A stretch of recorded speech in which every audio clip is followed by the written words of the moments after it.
Good morning Bacolod, good morning Negros, good morning Pilipinas, good morning world. Welcome sa Kapawa, Diyos nun nga kaalam kag solusyon sa tagsa ka sitwasyon. Ang inyo alagad Pastor Ray Jimenez, mangin ka upo niyo sa 20 minutos, kag antes kita mag-umpisa, magapangamuyo kita anay. Amay nga langit nun, we come before you Lord. And we thank you Lord.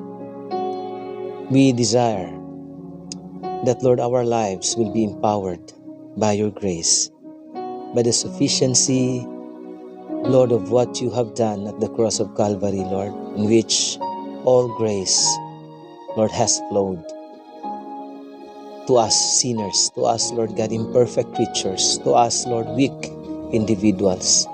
We thank you, Lord, that through this program, you will meet us where we are. We desire the guidance and the power of your Holy Spirit as we study your word. Be with us, Lord. We thank you in Jesus' name. Everybody say amen. So ara kita subong sa ikaapat nga part sa aton nga God-empowered life, entitled God's Power Waiting to be Released. No? Number 1, may ara ang aton nga topic is Christ's Resurrection, the beginning of a God-empowered life.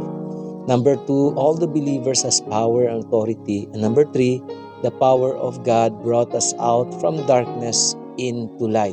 And right now, God's power waiting to be released. In Ephesians 3:20, the Word of God says, "Now to Him who is able to do immeasurably more than all we ask or imagine according to His power that is at work within us." Sa iya kuno nga labaw pa nga makasarang, nga hindi sarang matakos, sobra pa sa aton nga ginapangayo, gina-imagine, kag sa o kung ginapanguna-una suno sa iya gahom nga nagapanghikot sa imo kag sa akon nga nagatuo sa iya.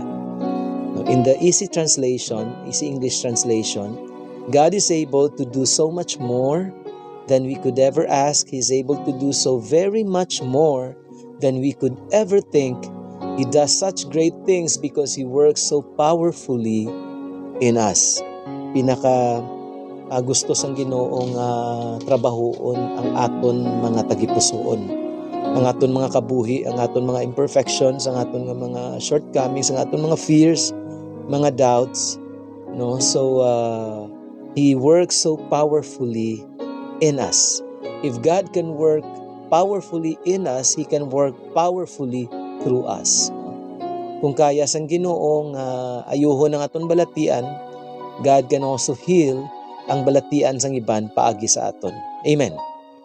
Kung kaya sang Ginoo kayuhon ang guba nga relasyon sa aton, kaya niya man kayuhon ang guba nga relasyon sang iban paagi sa aton. No? So ang amount sang grasya sang gahom, no, sang gugma sang Ginoo nga nagapanghikot sa imo kag sa akon kabuhi is the same amount, even more, no, nga pwede niya pahanugutan nga mag-flow sa imo kag sa akon kabuhi pakadto sa iban nga mga katawhan, mga kauturan.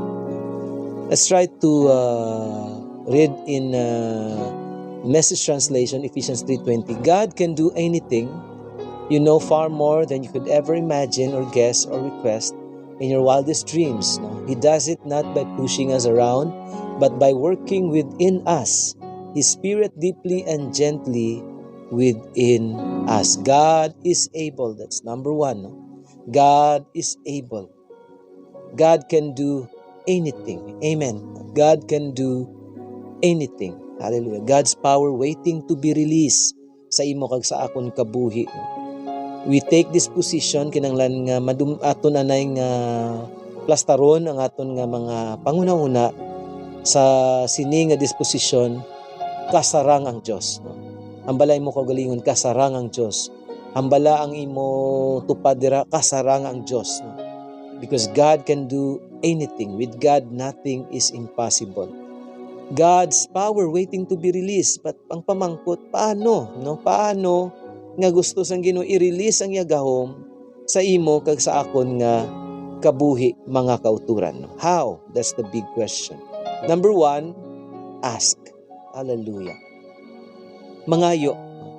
Hambal siya pulong, ask and you shall receive, seek and you shall find, knock and the door shall be open to us.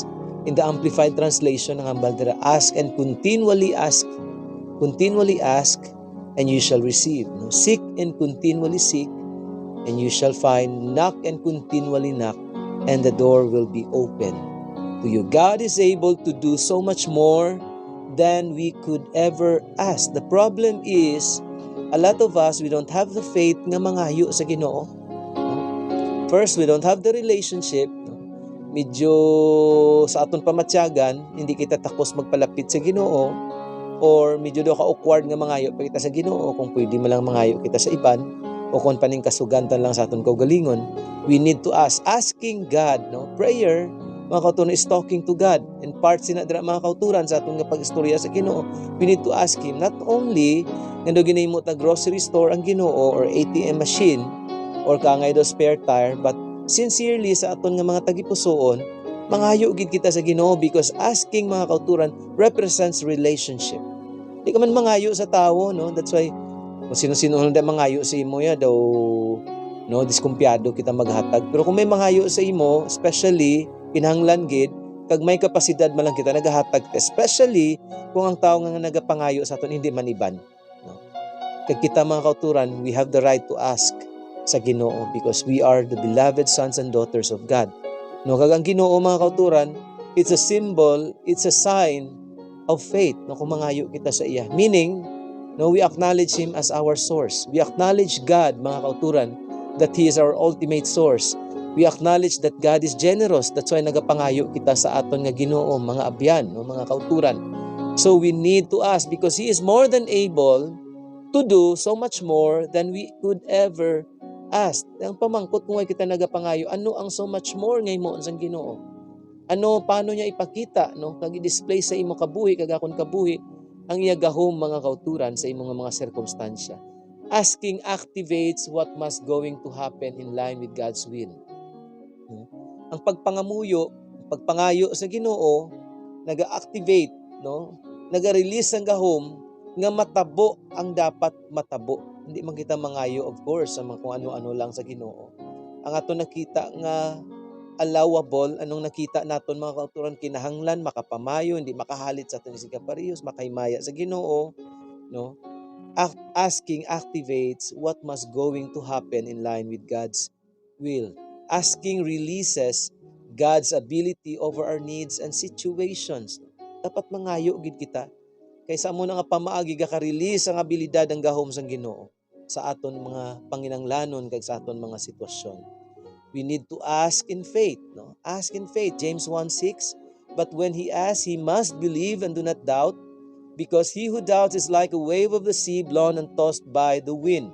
Kinahanglan mangayo kita nga may pagtuo sa aton nga tagipusoon, no? Tungod kung mangayo kita kuno nga nagatuo kag way nagapangduha-duha, mga kauturan, mabaton ta. Pero kung gapang duwa-duwa kita, kaangay kita balod, sa baybay nga ginadapyas ang hangin, pakadto pakari, mga kauturan, with that disposition, way kita sa may mabaton halin sa Ginoo. And we need also to ask expecting to receive. Ask in faith, ask expecting to receive. John 16:24, until now you have not asked for anything in my name. Ask and you will receive, and your joy will be complete. The big problem is, God is more than able, but we don't ask. Way kita nagapangayo. Pangayoon ta sa Ginoo, kalinong sa aton panimalay, kaayuhan sa mga balatian, no, mga panginanglanon ta, resources nga kinahanglan ta, and etc., mga kauturan. God is very much willing to give us what we ask for. When di man lang makahalalit, kinahanglanon, makapamayo, no, makabulig, hallelujah, para sa kamayaan sa Ginoo. Mangayo kita so that your joy will be complete. And not only ask in faith, ask expecting to receive, but keep on asking. Kaya hambal sang Luke 11:9-10, hambal tani kagina, so I say to you, keep asking and it will be given you. Keep searching and you will find. Keep knocking and the door will be open for you. Because everyone who keeps asking will receive, and the person who keeps searching will find, and the person who keeps knocking will have the door open for him. Keeps on. This means that we don't give up until our dreams becomes a reality. Amen. Number 1, ask. Number 2, imagine. No? Paganahon naton ang aton nga imagination. Let us visualize sa mga bagay nga kaya ka gusto himuon sang Ginoo sa imo kag sakon kabuhi, no? Aton nga i-visualize ang aton nga healing. Visualize naton ang kaluwasan sa aton mahal sa kabuhi. Visualize naton ang aton breakthrough financially. I-visualize naton ang aton mga kahilwayan, i-visualize naton no ang aton nga pagtin-ad sa aton nga mga pangabuhi, mga kauturan. He is able to do so very much more than we could ever think. We need to think. We need to allow our imagination, mga kauturan, no, to conform to the imaginations of God, to the reality of God. We have the Word of God. We have the Holy Spirit, mga kauturan, nga mag-guide sa aton. When we imagine great things for God, He will do something far beyond what our mind can conceive. When we imagine great things for God, He will do something far beyond what our mind can conceive. So, di paglimitahi ang Diyos tungod sa kalimitado sa aton imagination. Ask the Holy Spirit. Holy Spirit, help me, no, to imagine great things for God, no? Hallelujah. To imagine things that are impossible for me but possible with God, no? Because with God nothing is impossible. Hallelujah. When we imagine great things for God, no hambal, He will do something far beyond what our mind can conceive. In Mark 11:22-24, have faith in God, Jesus answered, I tell you the truth, if anyone says to this mountain, go throw yourself into the sea, and does not doubt in his heart, but believes that what he says will happen, it will be done for him. Therefore, I tell you, whatever you ask for in prayer, believe that you have received it, and it will be yours. Amen. Inanglan imagine nun tagali nga ngina mga problema halin no sulbar in Jesus name. Ina-imagine nato ng provision nagaabot. Gina-visualize nato ng mga balaktian naghalin sa sinang mga lawas. Hallelujah. Thank you, Lord. Imagine what God has prepared for us. 1 Corinthians 2:9-10. But as it is written, no eye has seen, no ear has heard, and no mind has imagined the things that God has prepared for those who love Him. But God has revealed those things to us by His Spirit, for the Spirit searches everything, even the deep things of God. Through the Holy Spirit, buligan niya nga itong imagination ko. Anong mga bagay nga ginama na, gindaog na ni Kristo, ging-vanquish na ni Kristo Jesus pag siya kamatayon sa krus para sa imo kag para sa akon mga kauturan. Napanakita sa mga mata, way panabatian sa mga dulunggan, way pa na-imagine sa mga pangunahuna ang mga bagay nga ginaman sang Ginoo para sa ila nga nagapalangga sa iya. Pero initanan ginapahayag sang balan nga espiritu paagi sa balan, ginapahayag sang Ginoo paagi sa balan nga espiritu nga nagapangusisa sang tanan nga mga butang, even ang mga madalom nga butang sang Ginoo. Dason, imagine all our needs are met. Hallelujah. God's power waiting to be released to provide all our needs. Imagine all our needs are met. 2 Peter 1:3, His divine power has given us everything we need for life and godliness through our knowledge of Him who called us by His own glory and goodness. Ang iyang nga langit nun nga gahom, naghatag na kuno sang tanan nga kinahanglan sa pagpangabuhi kag pagpangabuhi mga kauturan nga Dios nun, pagi sa aton nga ihibalo na hanungod sa iya nga nagtawag sa aton sa iya kaugalingon nga himaya kag kaayuhan. 1 Timothy 6:17, but to put their hope in God who richly provides us with everything for our enjoyment. Not only God will provide us to survive, but God will provide us to enjoy. Wow, that's next level mga kauturan. God will not only wants us to survive, to provide us in order to survive, but He wants to provide even beyond our needs for us even to enjoy. Not only provision, no, daily needs, even our healing, provision, deliverance, miracles nga imong kinahanglan mga kauturan. Ikatatlo, imagine all resources flows through the finished work of Jesus Christ at the cross. Always look at the cross. Mga kauturan. As you look at the cross, you see provision, you see your miracle, you see your breakthrough. Imo nga nakita dira mga kauturan, impossible things begins to happen. Hallelujah. Thank you, Lord. Romans 8:32, He who did not spare His own Son but gave Him up for us all, how will He not also along with Him graciously give us all things? Wow! Thank you, Jesus. Thank you for giving us the best that you can ever give to us, your one and only begotten Son.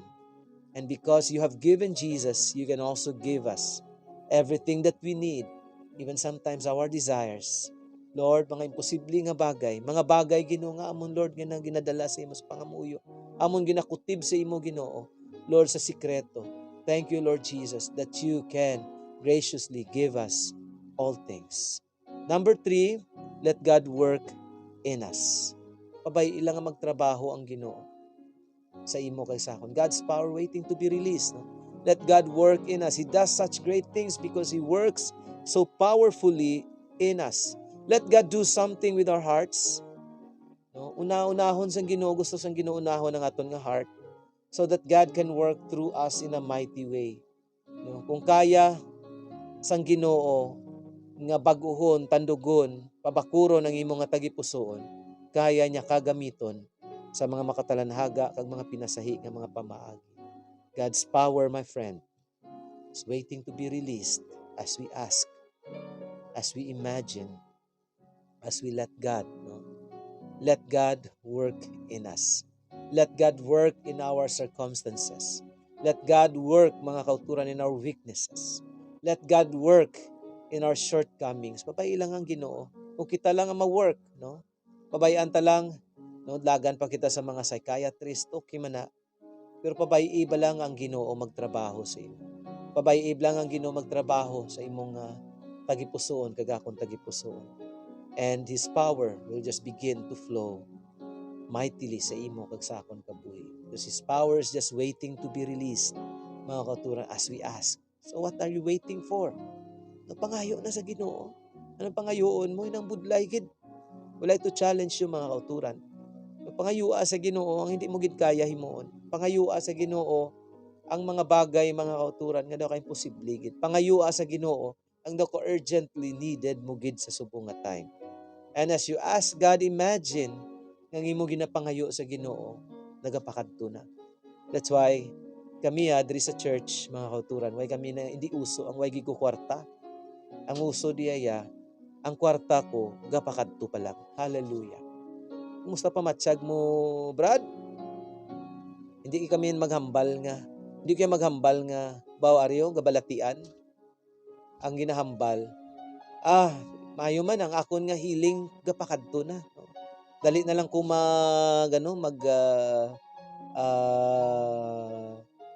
balik sa kapag-gross 100% because ang akon healing pakadto na.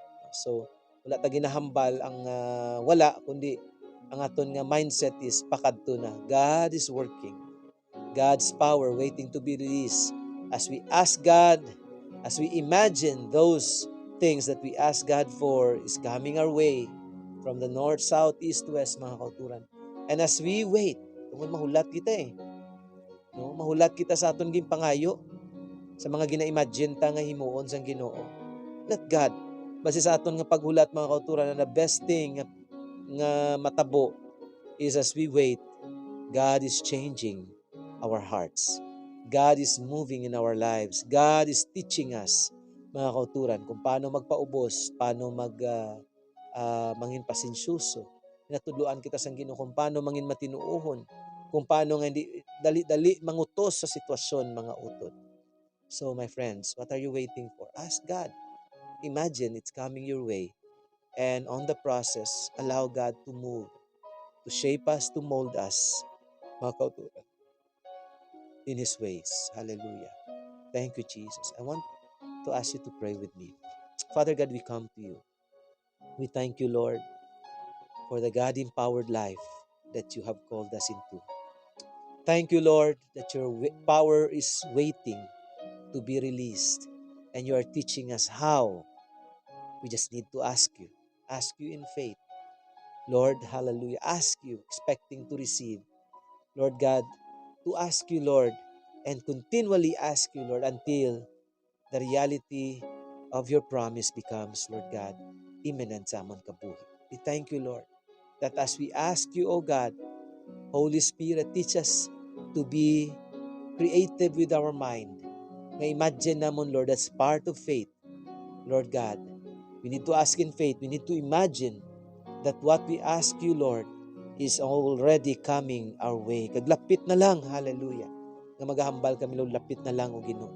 And on the process, Lord, kung ano man ang gusto mo himuon sa amon kabuhi, we allow you, Lord, to shape us and mold us, even to break us.